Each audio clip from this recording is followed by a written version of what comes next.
welcome into the Sports Ramble podcast, episode 2. Trey is not with us today. He will not be on Saturday's shows, but he will be on Thursday's shows. I'm here with a special guest today, my own father, Kurt Wagner. Kurt, how you doing today? Good. How are you? I'm good.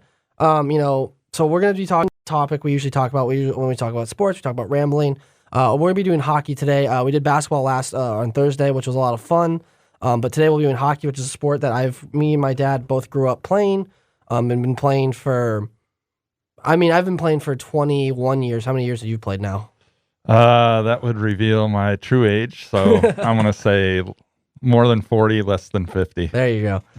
All right. So our first topic, we're going to start talking about the NHL. Talk about the current season thus far.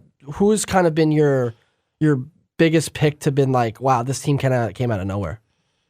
Biggest pick for the team that came out of nowhere. I want to say a late ad would be Nashville. Nashville has been on a tear. They have been. They really have been. But they did lose to the Coyotes the other night. They did. Yeah, but that was the tough loss. It was 6-3, I believe the loss was, and that's a tough loss. Yeah, so they were on a 16-game winning streak, I think, before the loss. So they went from completely out of the playoffs to now in it. In the hunt. And they've supplanted other teams to out of the playoffs like Minnesota, Kraken, and some other teams. So. And one thing I wanted to point out, there's a stat behind that.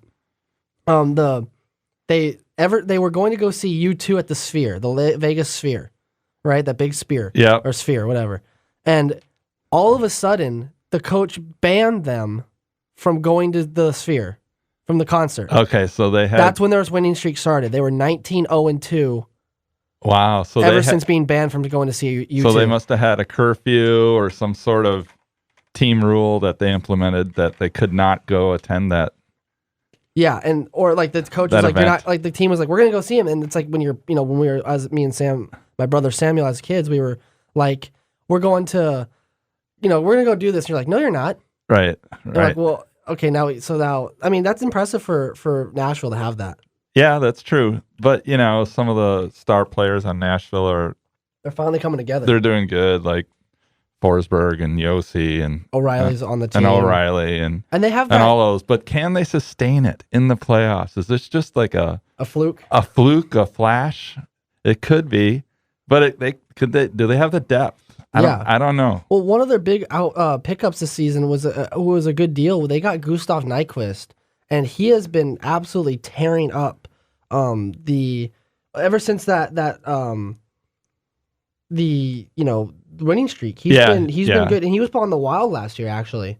And he only had, and so last year on the Wild he really only had the former Detroit Red Wing and the Stars. I remember were talking. There was rumors that he was going to be picked up by the Stars, but he currently has 66 points in 73 games played. Yeah, he's a +9, 45 assists. So do you think this has taken place? Do you think Nyquist has replaced the production that Duchesne left with Nashville? I think he has. I think that's kind of the combination of O'Reilly and Nyquist. That's kind of been their... So do you think the fan base at Nashville has forgotten about Duchesne?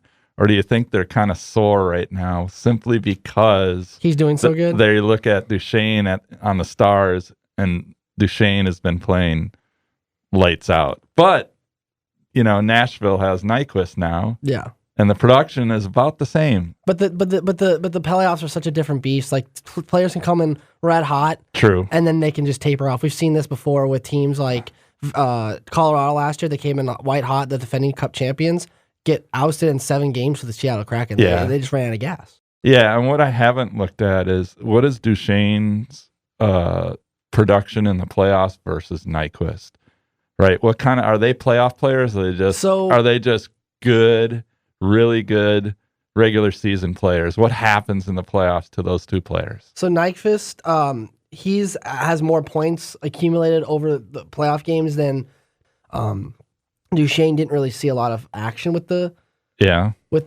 Avalanche because he was on the Avalanche during those hard times when they were really, really bad. Right. So obviously he didn't see, but Nyquist has the better production for his value. Yeah. Because when you play on a line with Pavel Datsyuk and Henrik Zetterberg, you're obviously going to get points. Well, yeah, of course. I think with Duchesne, I think he's been for the value of his contract, he's being paid $3 million for 1 year. Yeah. But that's by Dallas.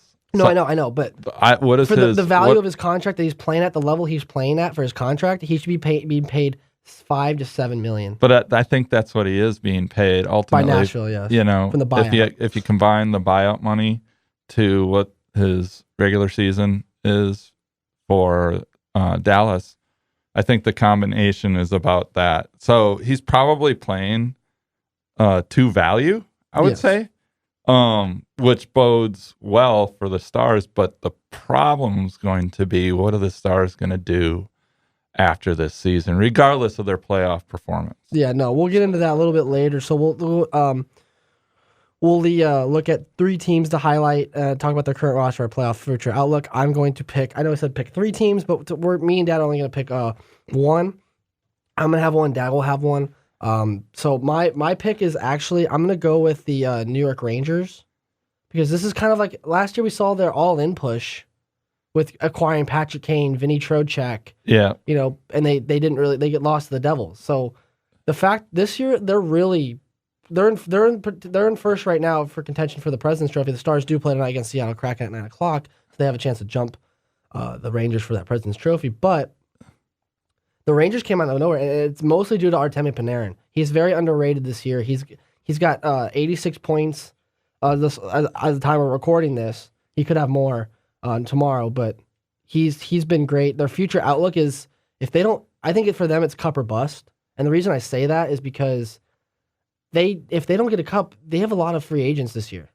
Oh, yeah. A lot of guys could be potentially going. Adam Fox was re-signed, which is good. They have Panarin locked up. They have Shesterkin locked up.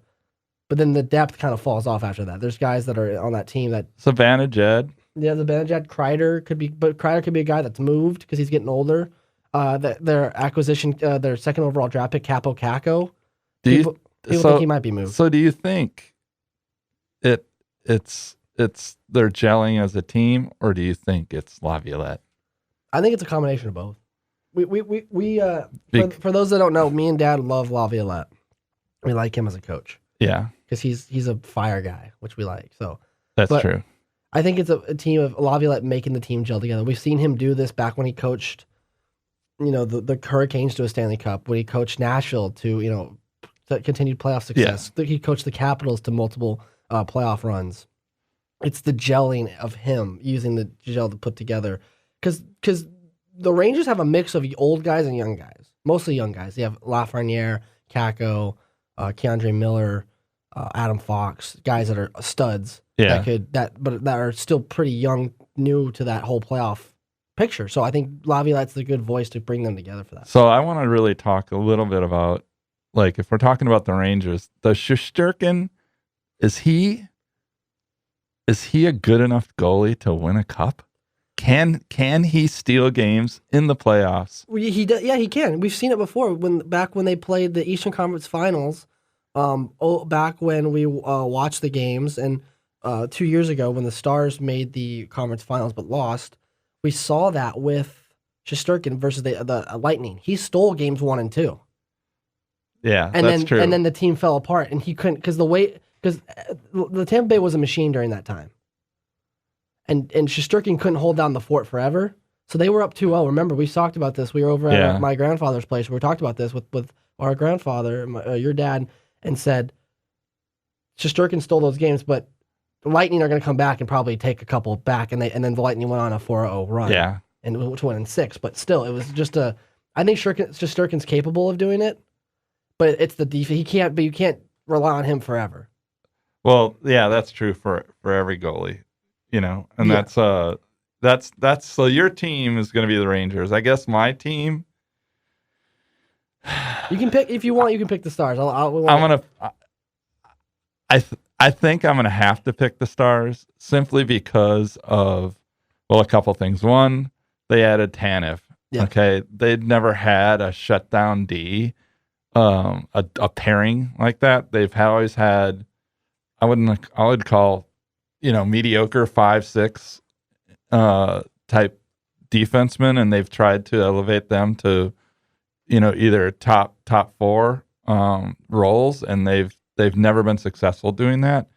And that's why Nil made the move to get a shutdown D like Tanev, because he knew that was a deficiency. Yeah. Of all the other playoff runs they've had. I mean, yeah, they've done well in the playoffs. However, they've always been deficient on D, and they can't put the pressure always on the goalie. So they've got to do something to limit the amount of work that the goalies are going to receive in the playoffs.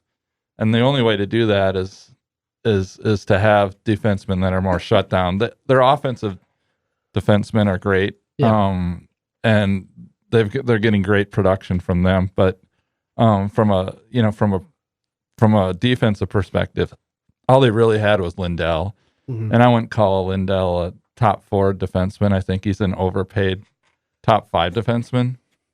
Yeah. So from that standpoint, I think that's one of the things I wanted to highlight. The other thing that's really important is balanced scoring amongst the top 2 to 3 lines. Yeah. If you look at their lineup, they don't have like elite scorers in their lineup, meaning those guys, there's not like a top 5 scorer like on their team. Yeah, somebody can rely on to be the guy. Like Panarin. I mean, just go through them, McKinnon, McDavid, yeah, just on and on and on. You can hit all those guys, and those guys are putting up massive points. However, Dallas has they don't have elite like scores. They have 20 goal scorers, and you're like, well, wait a second, how do we cover 7 guys? Exactly. So I think that's going to bode well for them, but it is going to pose problems for whoever faces them, because they got to shut down a number of players. And any one of them could score at a moment's notice. That's true. So the only line I'd say you don't have to worry about is probably their 4th line. And obviously that's because, you have Foxa, Steele, and Smith. Those guys, they're not pressured on to score. But I think DeBoer could look down the line and say, hey, Smith, or hey, Fox, we kind of need a goal here. Yeah. They have the ability to score more so than other lineups in the past. So that's one thing that coaches usually key on. And that's been one of the problems with Edmonton's lineup is they have all their production in two or three guys. And it's pretty easy. I mean, if you put some of your best defensive forwards out on the ice consistently against, McDavid, defense always wins. Yeah. So, and that's why you never see Edmonton having any success in the playoffs, even though they continue to bolster their lineup with offensive players. And they do have Zach Hyman, who has scored 50 goals this year. Yeah, he broke out, which is crazy, because you look at him as like a 3rd-line grinder, and all of a sudden he's counted on to be on the top line with McDavid and Draisaitl. True. Everyone's talking about how McDavid and Draisaitl finally found the wing guy. It's still one line. It's still a 1-line team. True. They wonder why they can't go far in the playoffs, because 2 things: your first line is your only line. Your depth scoring is not there, and the fact that you're paying McDavid and Draisaitl over like $200 million combined, you can't sign a decent goaltender. True. Stuart Skinner has not been good, and they sent Jack Campbell down to AHL, and he was on a 5x5 contract. Yeah, and so you're paying Jack Campbell massive money, and to be in the AHL. To be an AHL goalie. So, yeah, they have no real room on the roster to add defensive depth, which is what you actually need. And Skinner, he's been decent and good, but I guess the way I look at Edmonton as a team, I know we kind of moved on from Dallas, but when you look at Edmonton as a team, they don't have the depth in all areas, right? So you need them in 3 different areas. You need them in offensive depth, you need defensive depth, and then you need goalie depth. Yeah.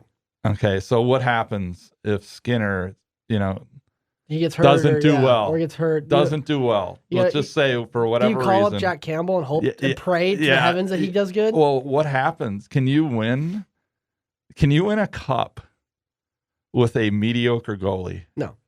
And time and time again, statistics over the course of, 30 or 40 years, that's impossible. That is a recipe for an early exit. Your goalie has to be lights out, top 3 player on the team consistently over the course of the playoffs. And look at over the years the goaltenders that have made the Cup Finals: Belfour, Osgood, Hasek, Waugh, I'm forgetting Jaguar, like Cam Ward. These guys are like guys that have maybe not are at the forefront of the team, but they have been the workhorse that have like taken their team far. Yeah, especially Hasek with those Sabres teams in the late '90s. But certainly you can have like type flash in the pan type performances, right? Mm-hmm. Dallas had one when in the not the lockout, but in the COVID era, they had Hudobin, yeah, who somehow journeyman goaltender had never been more than a starter, a spot starter in his career. But you can't rely on that. So from my perspective, I mean, I think Edmonton might make some noise, but I just don't think that they have the depth to go deep again. Yes. So that's going to be one of the things that team's going to have to overcome. And my guess is eventually it's going to be something that Edmonton's going to probably look at moving McDavid. That's just a call out for the next coming years. I would say you move Draisaitl instead because McDavid's the franchise. I think Draisaitl move somewhere else.